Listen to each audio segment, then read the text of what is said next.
In 1957, this magnificent Guggenheim Museum was still under construction, and its creator, architect Frank Lloyd Raitt, was then nearly 90 years old. He was here in New York, supervising the work, and it was my privilege at that time to interview the man called by many the greatest architect of the 20th century. Back then I was doing the Майк Уоллас interview across town at the old ABC studios, and Mr. Wright cheerfully agreed to talk to me. In fact, he started our session by saying, let's have some fun. He loved the intellectual tussle of an interview. Although I confess there wasn't much of a tussle. He was master, I was student, or close to it. 35 years ago, his progressive ideas about organized religion and politics and architecture often shocked and stung people. They called him arrogant.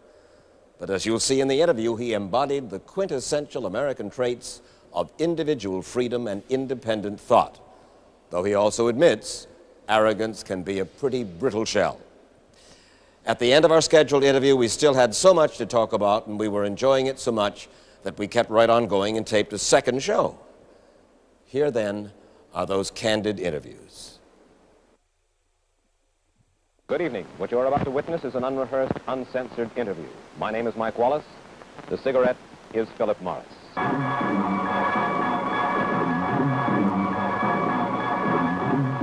The Mike Wallace Interview.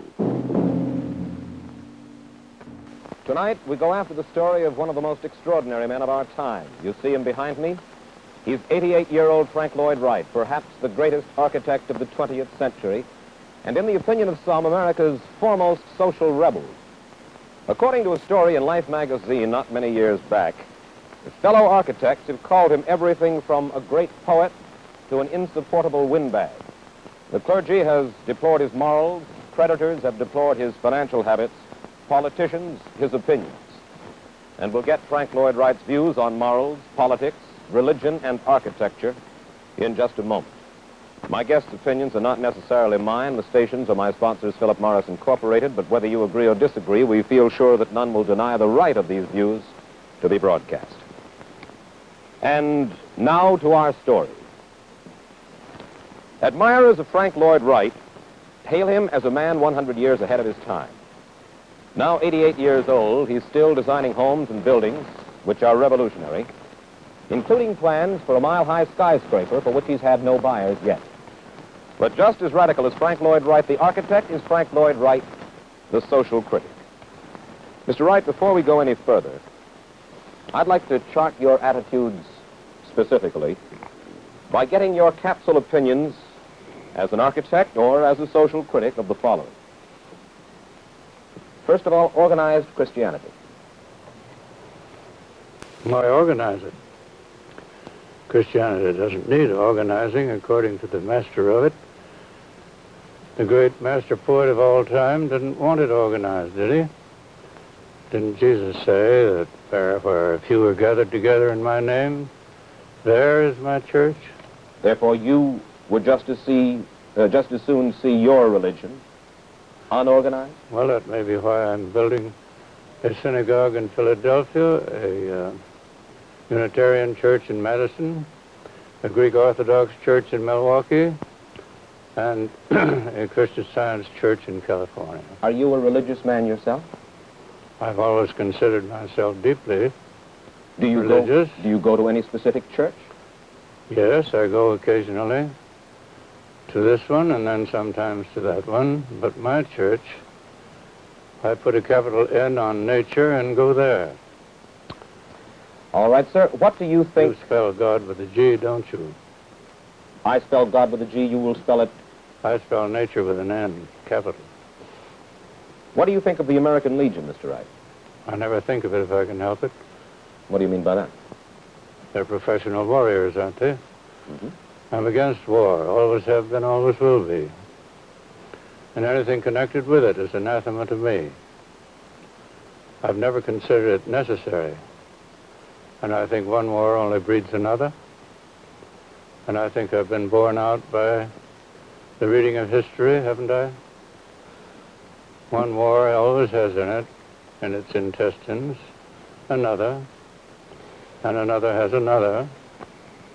Mr. Wright. So I'd be for war, and If you're not for war, why are you for warriors? We will come back both to organized religion and the American Legion. I'm trying right now just to get capsule opinions as a sort of chart against which to play the rest of the interview. The third capsule opinion I'd like from you, and then we'll go on to other things. Mercy killings. What do you think of them? I think if it's mercy killing, I'm for it. When you say if it's mercy killing, you mean? Well, I think if killing is merciful, why not kill? If a person But be sure that it's merciful. Well, if a person is considerably advanced in age, is at a point where he or she no longer appreciates, understands life, is in constant pain, you believe the doctor should have the privilege? Justification? No. Oh, you would not? No. But I think if they were incorrigibly ill and suffering intolerable agony, and there was no possible hope for them, I think a mercy killing would be a mercy killing. Mm-hmm. You think then that a doctor, for instance, who understands this situation, has the right to take the life of a patient under those circumstances? Well, as to the right, I do not know. Are you speaking legally? Am I speaking legally? Yeah. No, I'm speaking morally. Morally, I think he would have the right. All right, with that as a background, But morally isn't the question, my dear Mike. Morally isn't enough. There's a great difference between morals and ethics. The question is, ethically, has he the right, so far as I'm concerned? Morals are only those of the moment, the fashion of the day. What is moral today won't be moral day after tomorrow, and the day after that. Ethically, you believe he has the right? Ethically, I would say he had a right to end intolerable suffering. With those, if there was no hope. If there was no hope. With those three opinions as background, let me ask you this, if I may. You obviously hold some fairly unconventional, even unpopular ideas, Mr. Wright. What do you think... I'm unaware of it, if so. What do you think of the average man in the United States who has little use for your ideas in architecture, in politics, in religion? Are you speaking of the common man? The average man, the common man. I think that you have sometimes called him part of the mobocracy. Part of the mob. He's the basis of it. I think the common man is responsible for the drift toward conformity now. That is going to ruin our democracy and is not according to our democratic faith. I believe our democracy was Thomas Jefferson's idea. I think Thomas Jefferson's idea was the right idea, that we were headed for a genuine aristocracy. An aristocracy that was innate, of the man, not on him. Not his by privilege, but his by virtue of his own virtue, his own conscience, his own quality. And that by that we were going to have the rule by the bravest and the best. Well, now that the common man is becoming a little jealous of the uncommon man, and as H.I. Phillips wrote the other day, he's getting to the point where he says, well, what's the punk got we ain't got? He just got the brakes, that's all. Now that's going to ruin the common man, because the uncommon man is his vision. And I believe what you call the common man is what I call the common man. A man who believes in nothing he can't see, and he can't see anything he can't put his hand on. Would you agree with me? He's a block to progress. He's a block to progress. Would you agree with me that a pretty fair share of our audience tonight either can't or doesn't want to understand modern art, like the paintings of Picasso, or modern music, let's say by Stravinsky? Possibly they don't even want to or cannot understand you. What do you think of these people who either don't understand or don't care? I don't think they matter as far as I'm concerned. I don't think they're for me, and why should I be for them? What do you personally think of Picasso? Some modern... No, let's not say Picasso. What do you think of modern paintings, which some people say... Why not say... take Picasso? He's a good instance. Well, he's a very good instance, but rather than go specific here, I'd like to talk about modern paintings. Some people say that they look like scrambled eggs. Some people say that serious modern music sounds like a bad night in a boiler factory. I would like to know your opinion of modern I've painting heard generally? all those reactions, and don't you think we all see as we are? And our reactions will be that reaction which is most characteristic of us ourselves. And every time we express a reaction of the sort, we give ourselves away. Somebody said the museum out here on Fifth Avenue looked like a washing machine. This one that you're building? That's one of my buildings. Well, I've heard a lot of that type of reaction, and I've always discounted it as worthless, and I think it is. What do you think of Salvador Dali? I think Salvador Dali is an immensely clever individual. He's artistic, somewhat of an artist, not a great artist. Is he a great... I think Picasso is a great artist. Is Salvador Dali a great public relations specialist? Probably. Are you? I don't think so, because I've never cared very much which way the public was going or what was the matter with it. You said many years ago that you would someday be the greatest architect of the 20th century. Have you reached your goal? Well, no, I think I never said it. Well, I've done a considerable amount of reading I know. by you and about you this week, and I don't think there's a good deal of doubt about the fact that over the years you have said it not once, but many times, maybe in not that specific form. You know, I may not have said it, Mike, but I may have felt it. You do feel it? But it's so unbecoming to say it that I should have been careful about it. I'm not as crude as I'm generally reported to be, I believe, like this matter of arrogance. Now, what is arrogance? What is arrogance? Arrogance is something a man possesses on the surface to defend the fact that he hasn't got the thing that he pretends to have. Arrogance, it's a bluff, in other words. Arrogance can sometimes be a shell to protect the inner man, too, can it not, even though that inner man has a good deal? Well, it's a pretty brittle shell. Didn't you, in a sense, suggest that about the teacher whom you loved best of all, Louis Sullivan? Did you not say that he was a shell with considerable substance, but that he had this arrogant shell to protect himself? No, that's another one of those things. I never said it. And I don't think he'd had it. I think he was just plain great faith in himself that would pass for arrogance.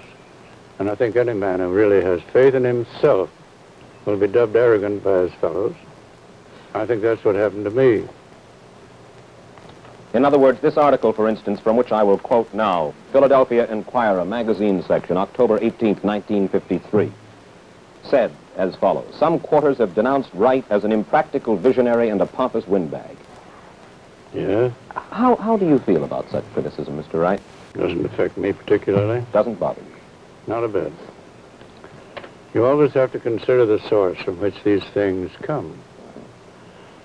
Now, if somebody I deeply respected had said such a thing, I would be worried. I would feel hurt.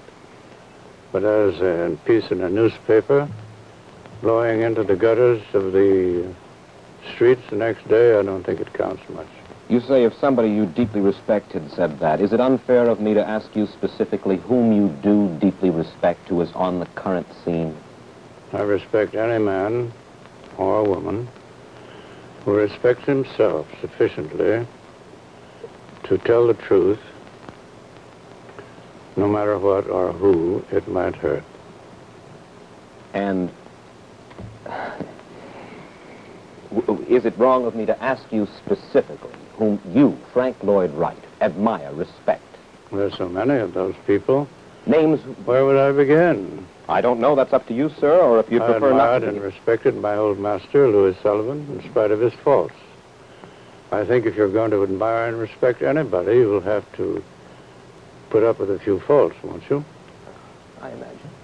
I think there's no unremitting consecration of opinion to any individual, because we all have something to apologize for, don't you think? All of us, yes. I understand last week... For instance, that thing you have in your mouth now. This cigarette? Is that something that you feel like apologizing for? Not at all. I enjoy it. Can I offer you one? That's just the point. May I offer you one? No, thank you. I wouldn't know how to smoke it. Have you never smoked, sir? Yes, I smoked about 6 months. Got it. Well, I won't go through the story. This isn't cricket. Oh, it's perfectly all right. No. Some do, some don't. Let's leave the cigarette smoker his solace. All right, sir. I understand that last week, in all seriousness, you said, if I had another 15 years to work, I could rebuild this entire country. I could change the nation. I did say that. And it's true. Having had now the experience going with the building of 769 buildings, it's quite easy for me to shake them out of my sleeve, and it's amazing what I could do for this country. And some magazine has offered me the whole magazine if I'd design a new capital for the country. It ought to be done. Of course, you don't really believe that you could succeed in imposing your ideas on what you call the mob, No. do you, Mr. Wright? I don't think the mob knows anything of architecture, cares anything about it. I think it's going to be many, many years before the mob will ever get near architecture. I don't think architecture is for the mob. It certainly isn't for education. Education knows nothing of it. And very few architects in the world know anything about it. I've been accused of saying I was the greatest architect in the world, and if I had said so, I don't think it would be very arrogant, because I don't believe there are many, if any. For 500 years, what we call architecture has been phony. Phony in what sense? In the sense that it was not innate, it wasn't organic, it didn't have the character of nature. Well, what in the world, if I may make so bold, is innate or part of our fiber here in America as a mile-high skyscraper? And I'm told that you have had on your drawing board for some months now a mile-high skyscraper for which you have no buyers up to now. Passed the drawing board some time ago. Passed the drawing board. And there it is. Why in the world would you want to build it? Because they came to me and wanted me to do the highest television tower in the world supported by wires. And that was a silly thing, I thought. So being able to build a mile-high building, I said, why not build it? Well, for what reason? You obviously would not want to build it just as a stunt, would you? No, the television tower would be at the top, and here would be a great, useful structure, which would make all these silly boxes they're trying to make look tall, foolish. You'd only have to build 2 of them in Central Park to take the whole of New York in. And you could destroy all the rest of it and plant green, plant grass there. Think what you'd have in the way of a beautiful city. The 2-mile-high skyscrapers in Central Park. Wouldn't it end the agony? Then what would happen, sir, in the case of an atomic attack? Nothing, because an atomic attack would probably do less damage to the Mile High than to anything around the town now. Are you talking scientifically, or is this just a pure hunch? No, sir, scientifically. I never talked otherwise. How do you square such a mile-high skyscraper with your theories on decentralization, Mr. Wright? You're for an end to cities, an end to congestion. Not an end to cities, but an end to congestion, yes. All right. And this would help end congestion tremendously. And that was one of the ideas I had in planting one, and then having a great belt, a commodity belt around it, where all the trucks and trucking and commercialization of mankind would take place, say a mile away, where everybody would have room, peace, comfort, and every establishment would be appropriate to every man. It's an ideal that I think goes with democracy, isn't it? Mr. Wright, you don't have much faith in the mob, and yet I'm told that you have a good deal of faith in the nation's youth. I do. How do you square one with the other? Why, is the nation's youth a mob? Is it not? No. I believe the teenager is the teenager, and I think with him lies the hope of the future. Now, architecture with us is a matter of the future. We don't have it now. We haven't had it yet to any very great extent. But we've had letters from teenagers all over this nation for 5, 6, 7 years, from Maine to Seattle, all over. And they want to know if, they say they've chosen this architecture I represent for their thesis. Will we kindly send them some helpful material? So we're getting out a little pamphlet now. We can't answer all these letters. And sending the pamphlet to them. Of course, they want to help us write their thesis. But why have they chosen this architecture? Well, let me ask you this. Now, when they're a few years from now, 15, who are going to build the buildings of the country? The mob. The teenagers. They're not the mob. What is your reaction when I tell you that the nation's teenagers bought 11 million Elvis Presley records last year? Which group of youths do you think will inherit this country 15 years from now? The Elvis Presley fans or the Frank Lloyd Raitt fans? The Frank Lloyd Raitt fans. Undoubtedly. Why? Because they're on the side of nature. And the other fans are on the side of an artificiality that's doomed. You believe it? I do. Time magazine published an article back on November 5th, 1951, Mr. Wright, that has been echoed by social critics ever since. Time said at that time, the most startling fact about the younger generation today is its silence. It's what? Silence. Silence. By comparison with the flaming youth of their fathers and mothers, today's younger generation is a still small flame. It does not issue manifestos, make speeches, or carry posters. Who's writing? That's Time magazine's statement, and it has been echoed by a good many social critics. I don't think it's true. Incidentally, a good deal of the research for tonight, and I'm sure that by no means a good share of it is going to be made evident, came from your new book, A Testament by Frank Lloyd Raitt, which is shortly... New book? I haven't seen it. You haven't seen the... How did you get it? We got it from your publisher here. Take a look. Well, let me see. And from Look magazine, which is going to be out on the stands this week, and has a fascinating article. Now then, we only have about 3 minutes left, Mr. Wright. I'd like your opinion of Charlie Chaplin, the comedian, and Charlie Chaplin, the man. Not knowing Charlie Chaplin, the man, and only knowing the comedian, I would say that he has given me more pleasant laughs and hours than any other individual living. That's as far as I've gone with him. You've heard about Charlie Chaplin's anti-Americanism? Briefly, perhaps, and vaguely. I don't...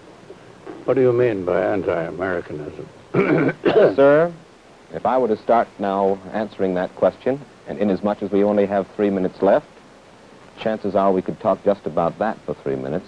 Right. When you say, what do I mean about... anti-Americanism. Well, for one thing, the fact that though he lived here and made his living here... Anti-American than McCarthyism? Is there anything more... Anti-American than McCarthyism? Well, let's talk about Mr. Chaplin for just a moment. He lived here in this country for a good many years, made his living here, and yet refused to... Why did he go away? Become a citizen. Was he abused or something? Would you say that he was abused? I don't know the details. I wouldn't be able to say. What do you think of General Douglas... I always wondered why he left the country. What do you think of General Douglas MacArthur? I think he's a heroic soldier. A hero ex-soldier? Heroic soldier. Not a hero ex-soldier. Oh, and heroic soldier, I see. Well, that hero ex-soldier might do. That is all you want to say about the general? I don't know them. I don't know the general. All right, let me ask you this. As an intellectual yourself, Mr. Wright, what do you think of President... I deny the allegation, and I refuse to marry that girl. What do you think of... I don't like intellectuals. You don't like intellectuals? Why not? Because they're superficial. They're up top. They're from the top down, not from the ground up. And I've always flattered myself that what I represented was from the ground up. Does that mean anything? I'm trying to figure it out. What do you think of President Eisenhower as an intellect? Well, now, don't ask me as an intellect, because how would I know? But he's a hell of a nice fellow. And one of the nice things I know about him is that my wife voted for him, and I voted for Adlai Stevenson. Why did you vote for Stevenson as opposed to Eisenhower? It was against my conscience, but I thought he was too good for the job. And I was glad he wasn't elected. But you voted for him nonetheless? I voted for him because I thought he would make a good president, but against my conscience because I thought that he was too good for the job. I understand that you may soon design a dream home for Marilyn Monroe and her husband Arthur Miller. Why, dream home? That is the word that we Dream took from home? the... Yes. Well, Mr. Arthur Miller has asked me if I'd be interested in designing a house for him, which would mean Mr. and Mrs. Miller, I imagine. Yes. And for Mrs. Miller and Mr. Arthur Miller, I'd be very happy to design a house, but they haven't asked me in so many words yet. Oh, I see. Well, may I ask you one last architectural question? We have just about 10 seconds for an answer to this one, Mr. Wright. What do you think of Miss Monroe as architecture? I think Miss Monroe's architecture is extremely good architecture, and she's a very natural actress and a very good one. Thank you very much. I don't think she was spoiled by too much training as an actress. Are you going to give me this book? I sincerely hope that you will I never autograph it saw and give this it to before. me. How is it my publisher gave it to you and didn't show me? A revolutionary in his life as well as in his art, Frank Lloyd Raitt belongs to what may be a vanishing breed. In an age of conformity, he remains a defiant nonconformist. He believes in and belongs to himself. And I apologize to you tonight for perhaps not having permitted him to bring to you enough of himself. Mike, am I listening to my own epitaph? Good evening. What you're about to witness is an unrehearsed, uncensored interview. A continuation by popular demand of my interview of 4 weeks back with Frank Lloyd Raitt. My name is Mike Wallace. The cigarette is Philip Morris.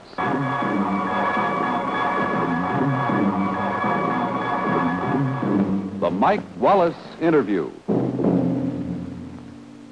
Tonight we go after the story of an American whom historians may rank with the greatest men of our time. And if they did rank him that high, Frank Lloyd Raitt, a proud egotist, would be the first to compliment them on their good judgment. Born in 1869 and now probably the leading architect of the 20th century, Frank Lloyd Raitt has also been hailed as a prophet in politics, religion, and morality. He's been roundly damned, too, for his scathing criticism of American culture. Let's find out why. But Frank Lloyd Wright's opinions are not necessarily mine. The stations are my sponsors, Philip Morris Incorporated. But whether you agree or disagree, we feel that none will deny the right of these views to be broadcast. Mr. Wright, first of all, let me ask you this. You once said if I had another 15 years to work, I could rebuild this entire country. I could change the nation. Now, would you tell me why should you, one man, want to change the way of life of more than 170 million people? Well, have I said change the way of life? Yes, when you say I could rebuild this entire country, I could change the nation. I think the way of life in which the country, to which the country is committed needs that change. In other words, you're and saying... I think it's taking place, and I see no reason why, with intelligence, we shouldn't plan it. You're saying that practically everyone in the United States is out of step except Frank Lloyd Raitt. Not at all. Don't say anything of the kind. It isn't their job to build. It's mine. And I think they should have a right to look to their architects for what they should build. Well, as an architect... And how they should build it. As an architect, how would you like to change the way that we live? I wouldn't like to change so much the way we live as what we live in and how we live in it. Yes, but you cannot differentiate what we live in and the way we... from the way we live. We are what we live and where we live. We make shift in what we're in now. We don't really live in it. We don't really understand what it is to live in an organic building with organic character. Well, now, organic building, organic character, these are words which the mobocracy perhaps would have difficulty. Well, let's say natural. Does that suit you better? I'm still not... I would like specifically to know what you mean. How would you like to change the way that we live? I would like to make it appropriate to the Declaration of Independence, to the center line of our freedom. I'd like to have a free architecture. I'd like to have architecture that belonged where you see it standing and was a grace to the landscape instead of a disgrace. And the letters we receive from our clients tell us how those buildings we build for them have changed the character of their whole life and their whole existence. that it's different now than it was before. Well, I'd like to do that for the country. When you come to New York, as you did today, and you see, did you come by air? Yes, came by air. And you see the skyline of New York, this does not excite you, this does not exalt you in any manner? Quite so. It does not? Does not. Because it never was planned. It's all a race for rent, and it is a great monument, I think, to the power of money and greed, trying to substitute money for ideas. I don't see an idea in the whole thing anywhere, do you? Where's the idea in it? What's the idea? The idea is obviously, it would seem to me, that a lot of people want to live together, as you point out, to make their livings, to make money, to enjoy what this large city has to offer. And I guess from time immemorial, people have flocked, more or less, to one spot to exchange ideas as well as goods. But, my dear Mark, there was a justification for that when there was no other means of communication than by personal contact. That's when the plan for this city you're living in now originated. It originated back there in the Middle Ages, when the only way you could have a culture, the only way you could get social distinction or any education from it was by ganging up. But you're still willing. If our modern improvements, or what shall we call them, advantages, are advantageous, we can't get it here in this city anymore. Let's move from architecture to individual human beings. Yourself, one of the human beings I'd like to talk about. You wrote this about a fellow architect, and I wonder how much of it also applies to Frank Lloyd Wright. You wrote about your former master, Louis Sullivan. You said, like all geniuses, he was an absorbed egocentric, exaggerated sensibility, vitality boundless. This egotism, though, is more armor than character, more shell than substance. Yes. What you are showing us tonight, Mr. Wright, are you showing us more armor than character, more shell than substance? Well, I wouldn't be the judge. You are. What do you say? I don't know you well enough, nor have I talked to you long enough to make sense. But so, therefore, I ask you... how would I know? I can't be my own judge, can I? Well, yes, I think that each one of us in his own way can be his own judge. Every word that you say because you believe, or do you say sometimes, at least, for calculated effect? I think everybody must speak sometimes for calculated effect, and I wouldn't deny so speaking. But I have never misrepresented myself, anything in connection with me, consciously or deliberately. All right. All right, under those circumstances, let's move to some specific opinions. In one of your books, Frank Lloyd Wright on Architecture, you wrote, "We can escape literature nowhere, and its entire fabric is drenched with sex. Newspapers recklessly smear sex everywhere. Every magazine has its nauseating ritual of the girl cover. The he and she novel is omnipresent." Yes? What's wrong with sex, Mr. Wright? Nothing. Then why do you write what you say? It would be wrong with you rather than sex. Why do you write what you say? I believe in it. I think that's true, and I think that is because we don't have a religion, we don't have an architecture, we don't have an art of our own, we have no culture of our own, that society is drenched as it is from the bottom up, instead of getting something from the belt up. Well, we're a young culture. We're a young We're not country. a culture. We're only a civilization. All right. We're a young civilization, and it takes time to develop a tradition. I don't think we're too young, because civilization was going a long time with everybody that ever got here. Then how do you account for the fact? Let's go to motives. Let's go to understandings of why. Why what? Why we are so preoccupied, not with above, as you point out, but with below the belt. I can't tell you that. Haven't you ever thought about it? No. You're just commenting upon the fact and not trying to find out the reason. I'm not particularly interested in that feature of human character or nature. I think I'll have to leave the upper region of the pantaloons to the people themselves. I've never been particularly interested in it. In what way, if any, has your attitude toward sex changed over the course of the past 60, 70 years? I don't think I ever had an attitude toward it. I don't think I've manifested an attitude toward it, have I? I've taken it in my stride for what it was worth. And it seems to me that's the way to take it. Let's turn to your political views. After a visit to Soviet Russia, back in 1936-37, you wrote the following in a publication called Soviet Russia Today. You wrote, "I saw something in the glimpse I had of the Russian people themselves which makes me smile in anticipation." This was 20 years ago. Yeah? The Russian spirit. Right. You said, "I felt it in the air, saw it as a kind of aura about the wholesome maleness of her men and the femaleness of her women." Good. Freedom already affects these people unconsciously. A kind of new heroism is surely growing up in the world in the Soviet Union. I think so. You still feel that way? I still feel that way. And when I came home and wrote that in my autobiography, Alexander Woolcott, do you remember him? I do. Alexander was a good friend of our friend, the president. Roosevelt? Roosevelt. And Alec told me that the president had read what I wrote, and he said my sentiments exactly. Well, now, you are an individualist. You certainly believe in freedom. Yes. You cherish it.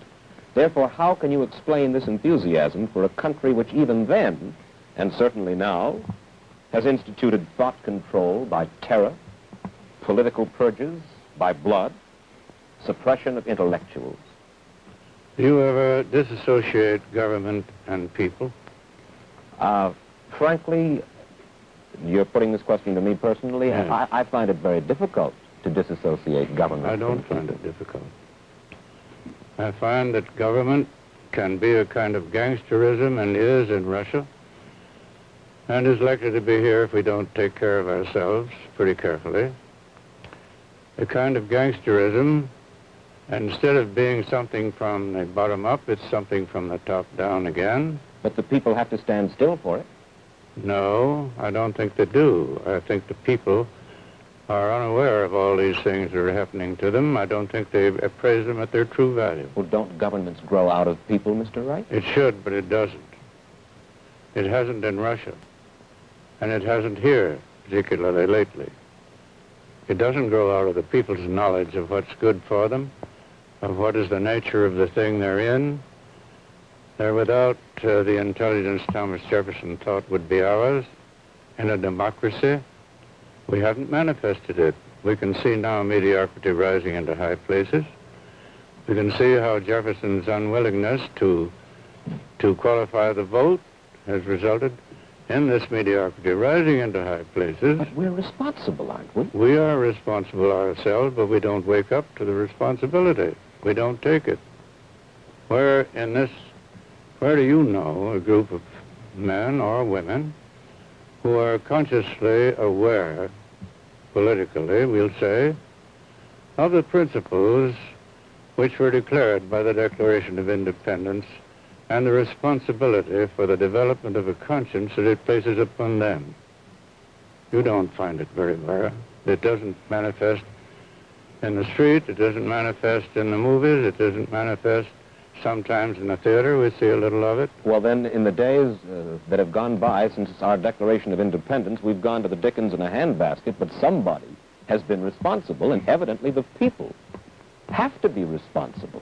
When I say the people, the mob, whomever, people don't arrive at being president or senator or mayor unless they are elected. It's perfectly true that there will be no turn for the better until the people awaken to the nature of the thing that has them in thrall. But this matter is not a matter for a tinker. It's a matter of something that must be grown. And I don't see it growing as Thomas Jefferson thought it would grow, by education. I think education has been lax in all this thing. I believe we haven't gone to school to learn about ourselves. We haven't gone to school to learn the nature of things. And until nature study is the basis of our education, we will continue to be in danger of communism, of all the isms and the istics and the ites you can name. Well, what's wrong with communism? You just agree... Communism is utterly, from my standpoint, wrong. I'm an individualist. You love the people all of over Russia. The world as such. You love the people of Russia, but you do not love their government. That's right. I despise their government and said so. I haven't heard a word from Russia all these years. And it would make them laugh in Russia if they ever heard of it. I don't suppose they have. That I've been accused of communistic sympathies in my own country. Mr. Wright, suppose you were approached by one of your students, one of your apprentices, say, Yeah? who felt pessimistic about his future because of the hydrogen bomb, the threat of war, the world's general insecurity. And he came to you and he said, Mr. Wright, help me to understand. Give me something to live by. What could you tell him? That's they're all asking me. And that's what I'm telling them every Sunday morning and all the time they're working with me. I don't put a line on a drawing board that the answer isn't there. And they're there for the way of life we live, which is the answer to this very question you're asking. That's why these youngsters come to me from all over the world. And the answer is? The answer is within yourself. Within the nature of the thing that you yourself represent as yourself. And Jesus said it, I think, when he said the kingdom of God is within you. That's where architecture lies. That's where humanity lies. That's where the future we're going to have lies. If we're ever going to amount to anything, it's there now, and all we have to do is to develop it. Mr. Wright, you... No, I don't call that the mob. I call that human nature, and I call that humanity. No, humanity to me is not a mob.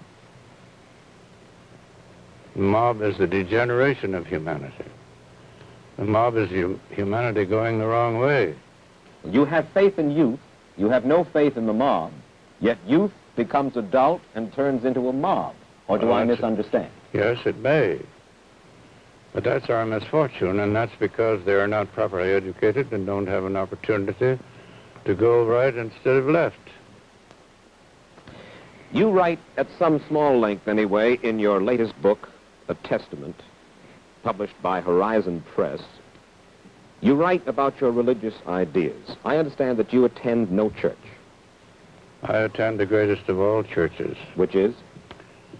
And I put a capital N on nature and call it my church. And that's my church. Mm-hmm. Your attitude toward organized religion is one That's what enables me to build churches for other people. Well, this I do want to understand. If I belonged to any one church, they couldn't ask me to build a church for them. But because my church is elemental, fundamental, I can build for anybody a church. What do you think of church architecture in the United States? I think it's, of course, a great shame. Because it improperly reflects the idea of religion? Because it is a parrot and monkey reflection and no reflection of religion. Let's go to Is that a little bit too fantastic? No. As a matter of fact, no one has asked me, but I heartily agree. And you can take that to the universities and take it to the kind of atmosphere in which they administer education to the young and get exactly the same failure. Well, now, wait. I said that I heartily agree, and yet something immediately comes to mind. When I walk into St. Patrick's Cathedral, and I am not a Catholic, but when I walk into St. Patrick's Cathedral here in New York City, I am enveloped in a feeling of reverence. Sure, it isn't an inferiority complex. Just because the building is big and I'm small, you mean? I think not. Possibly. I hope not. You feel nothing when you go into St. Patrick's? Regret. Regret? Regret. Because of what? Because it isn't the thing that really represents the spirit of independence and the sovereignty of the individual, which I feel should be represented in our edifices devoted to culture. When you go out into a big forest with towering pines and this almost a feeling of awe that frequently you do get in the presence of nature, Yes. do you then not feel insignificant? Do you not feel small? in the same sense that I feel small and insignificant? On the contrary, I feel large. I feel enlarged and encouraged, intensified, more powerful. Let's go. That's because why? Because in the one instance, you're inspired by nature. In the other instance, you're inspired by an artificiality contrary to nature. Am I clear? You are clear, although I must say that I don't agree, because whatever inspires a feeling of reverence, a feeling of goodness, a feeling of not understanding, that's not the word. No, now you're on dangerous ground. Not understanding, I say. Is good for the insides, is good for the soul. Maybe very bad, very bad. Our natures are now so warped in many directions. We are so conditioned by education. We have no longer any straight, true, clean reactions that we can trust. And we have to be pretty wise and careful what it is we give up to, what it is we admire, what it is we're inspired by. I dare say that the stevedore is inspired by the prostitute whom he seeks. I dare say that all these things may be good so far as they go because they are necessary. But I wouldn't say that they're what should be. I wouldn't say that they were ideal. Mr. Wright, what is your opinion of the American press? I think the American press, once upon a time, was characterized by individuals, great ones, strong men. Men with great purpose, strong prejudices, of course, but also strong loyalties and convictions. Today, I can't see that there is much trend in what we call the newspaper world. No, that isn't the word. What is the word for this letterpress life? The communications industry? Which the whole country lives now on the newspaper. Everywhere you go, their nose is in something to read. Yes. Well, how is it we became so literate all at once? How is it now that we are fed, spoon-fed, everything from A to Z, by reading this and reading that, by this newspaper, this magazine, that one. We don't seem to have any life at all except by reading something. We learn nothing except by reading. What brought it about? I don't know. Well, you're not against eclectic reading. To a certain extent, I am, yes. I think you should not read spasmodically. I don't think you should read just for the sake of reading either. I think if you're going to read, you should read something that'll feed you, build you up, strengthen you, and be what you need to know. What magazines do you read? Almost none. Truly? Truly. Then what are the few that you do? Time is the one that I got most out of for a long time. I used to get the news from Time, but I don't think lately that I've needed it, and I don't think I've read it much lately. Do you feel... I don't feel that I need to get anything of that sort. You don't feel that you need the news? You don't feel that you have to be... Only the general drift and the main substance of it, the particularities, no. Do you think that you are any less rebellious, less of a radical in your art and life than you were a quarter of a century ago, Mr. Wright? Rather more so. Only more quiet about it. To what do you attribute your... Warren MacArthur, a very good friend of mine, once said to me, Frank, here, you don't have to paint your shirt front red and stand out in the street and holler about this.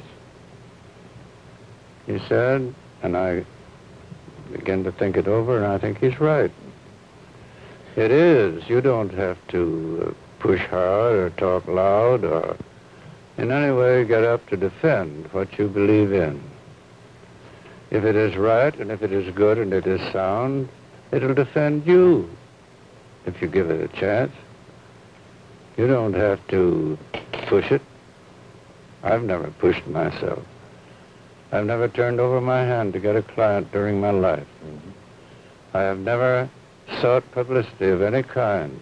I have yielded to it because Lloyd Lewis came to me once when I was rolling the reporters downhill in a kerosene barrel and doing all those things to get rid of them. Frank, he said, these boys have to live. Don't you understand that you're bringing all this down on yourself just because you haven't got the wit to be kind to them and to see that they have to live just as well as you do, and they're sent out here to get something, and if they don't get it, they may get fired. He said, it takes all kinds, Frank, to make a world. And so I began to give. Here I am giving again. Yes, you are, and I want you to give, if you will, the answer to just one more question. Go ahead. Are you afraid of death? Not at all. Walt Whitman is the guide on that. If you want to talk, consult him, read him. Do you Death believe, is a great friend. Do you believe in your personal immortality? Yes. You believe? Insofar as I am immortal, I will be immortal. To me, young has no meaning. It's something you can do nothing about. Nothing at all. But youth is a quality, and if you have it, you never lose it. And when they put you into the box, that's your immortality. Mr. Wright, I thank you for spending this half hour with us. Well, you're welcome. I hope it's been of some interest It has indeed. to whoever's been listening, but I don't know.